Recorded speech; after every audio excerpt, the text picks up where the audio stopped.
Afternoon, students. How are you all? I hope you'll be fine because you're staying in home and I'm also staying in home.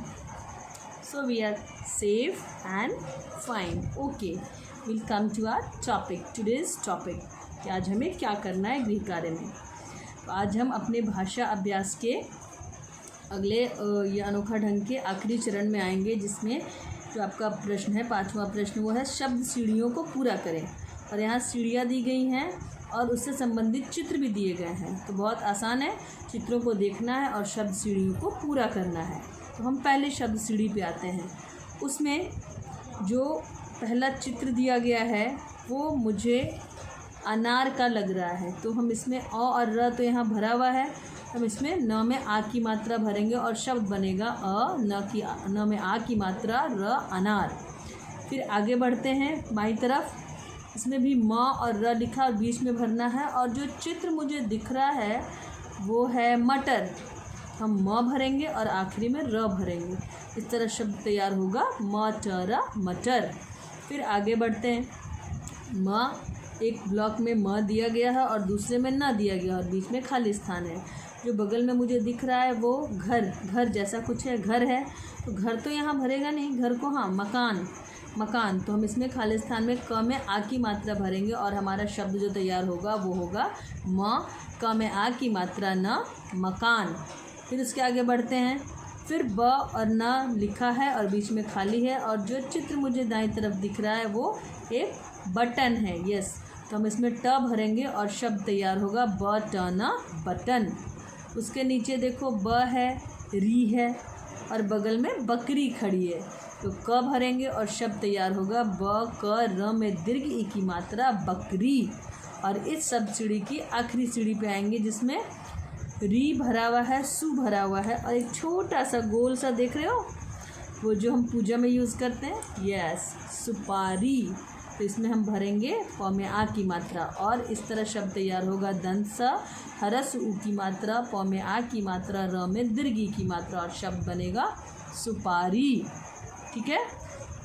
और दूसरी सीढ़ी में हम अब आते हैं शब्द सीढ़ी में, जिसमें भी देखो क लिखा है, म लिखा है और बगल में पेन है, कलम। तो ल भरेंगे और शब्द तैयार होगा कलम कलम। ठीक है।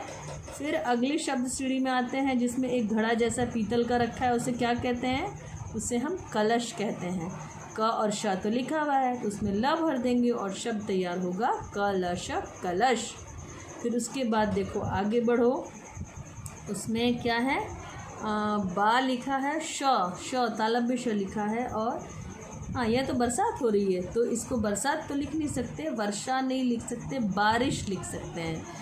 र में हरस्व ई की मात्रा भरेंगे और शब्द बनेगा ब में आ की मात्रा, र में हरस्व ई की मात्रा, तालव्य श बारिश। ठीक है। उसके बाद फिर बा है, ल है, बीच में कुछ नहीं है। हाँ, चित्र जो है वो किसका है? हाँ, बादल का है। तो शब्द बनाएंगे बादल, ब में आ की मात्रा, हम द भर देंगे, शब्द बनेगा बादल, ब में आ की मात्रा, द ल बादल। और आखिरी शब्द जो है पै लिखा है, ल लिखा है, भरना क्या है? एक बच्चा है जो चल रहा है, यस, वो पैदल चल रहा है, तो हम यहाँ द भरेंगे, शब्द बनेगा पैदल पैदल। इस तरह हमारे शब्द बने अनार, मटर, मकान, बटन, बकरी, सुपारी। और दूसरी शब्द सीढ़ी में जो शब्द बने वो है कलम, कलश, बारिश, बादल और पैदल। ठीक है। अब हम आते हैं अपने अगले भाग में जो है अनेक शब्दों के बदले एक शब्द इसे कहते हैं, जो कि यहाँ लिखा है। नीचे दिए गए वाक्यांशों के लिए एक शब्द लिखिए। जैसे एक वाक्य हम पढ़ेंगे उसके लिए कौन सा शब्द परफेक्ट बैठता है वो लिखना है। और हेल्प बॉक्स भी दिया हुआ है, बहुत ईजी है। जो पढ़ाने का काम करे, सुनार, डॉक्टर, शिक्षक, जुलाहा, बढ़ई। शिक्षक पढ़ाते हैं। जो पढ़ाने का काम करे, शिक्षक। जो मरीजों का इलाज करे, डॉक्टर। जो सोने चांदी के गहने बनाए, बढ़ई, जुलाहा, सुनार, यस, तो सुनार भरेंगे। जो कपड़ा बुने, जुलाहा। और जो लकड़ी का काम करे, बढ़ई, है ना। तो इस तरह हमारा ये क्वेश्चन भी पूरा हुआ। जो पढ़ाने का काम करे, शिक्षक। जो मरीज़ों का इलाज करे, डॉक्टर। जो सोने चांदी के गहने बनाए, सुनार। जो कपड़ा बुने जुलाहा और जो लकड़ी का काम करे बढ़ई। हम आते हैं अपने अगले भाग में जो है मुहावरे। देखो यहाँ एक लड़की है जो चारों तरफ इसके ब्लॉक बना है और उसमें एक एक मुहावरा लिखा हुआ है। इन सारे मुहावरों का अर्थ खुश रहना ही होता है। 4 मुहावरे हैं। ज़मीन पर पैर न पड़ना, घी के दिए जलाना, और क्या है, बाँछें खिलना, गदगद होना।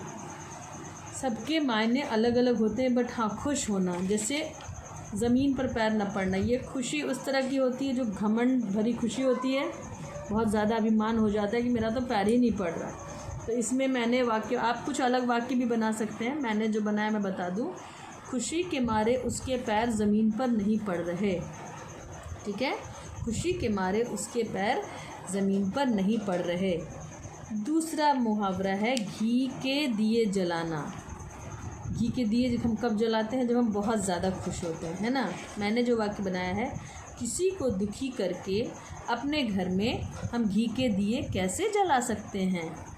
किसी को दुखी करके हम अपने घर में घी के दिए कैसे जला सकते हैं। तीसरा है बाँछें खिलना। तो इसमें मैंने बनाया है खरगोश को देखकर शेर की बाँछें खिल गई। खरगोश को देखकर शेर की बाँछें खिल गई। ठीक है। चौथा है गदगद होना। अपनी तारीफ सुनकर वो खुशी के मारे गदगद हो गया, है ना, बहुत खुश होना। अपनी तारीफ सुनकर वह खुशी के मारे गदगद हो गया। इस तरह हमारे मुहावरों के वाक्य बने। ज़मीन पर पैर न पड़ना, खुशी के मारे उसके पैर ज़मीन पर नहीं पड़ रहे। घी के दिए जलाना, किसी को दुखी करके हम अपने घर में घी के दिए कैसे जला सकते हैं। बाँछें खिलना, खरगोश को देखकर शेर की बाँछें खिल गई। गदगद होना, अपनी तारीफ सुनकर वह खुशी के मारे गदगद हो गया। और इसके बाद एक प्रश्न है कि आपने कभी कोई चीज़ संभाल के रखी है, अगर रखी है तो क्यों रखी है। ये उत्तर आप लोगों को खुद लिखना है। जैसे मान लो मैंने ना एक गुड़िया संभाल के रखी है, मैंने गुड़िया संभाल के रखी है, तो मैं लिखूँगी मैंने अपने बचपन की गुड़िया संभाल के रखी है। और मैंने क्यों रखी है पता है, क्योंकि 4-5 लाइन लिखना है। तो पहला लाइन मैं लिखूँगी मुझे ये गुड़िया बहुत पसंद है और मुझे ये गुड़िया मेरे पापा ने दी थी। इस गुड़िया को देखकर मुझे मेरे पापा की याद आती है और इस गुड़िया को देखकर मुझे मेरे बचपन की याद आती है, इसलिए मैंने इस गुड़िया को अब तक संभाल के रखा है और आगे भी संभाल कर रखूँगी। और अब आपके पास जो भी सामान है, ऐसा तो नहीं है ना कि सब ने गुड़िया ही संभाल के रखी है, तो जिसने जो भी संभाल के रखा है उसको लिखना है और क्यों रखा है, 4-5 लाइन उस पर लिखना है। ये आपका आज का गृह कार्य है। ठीक है, आज के लिए इतना ही।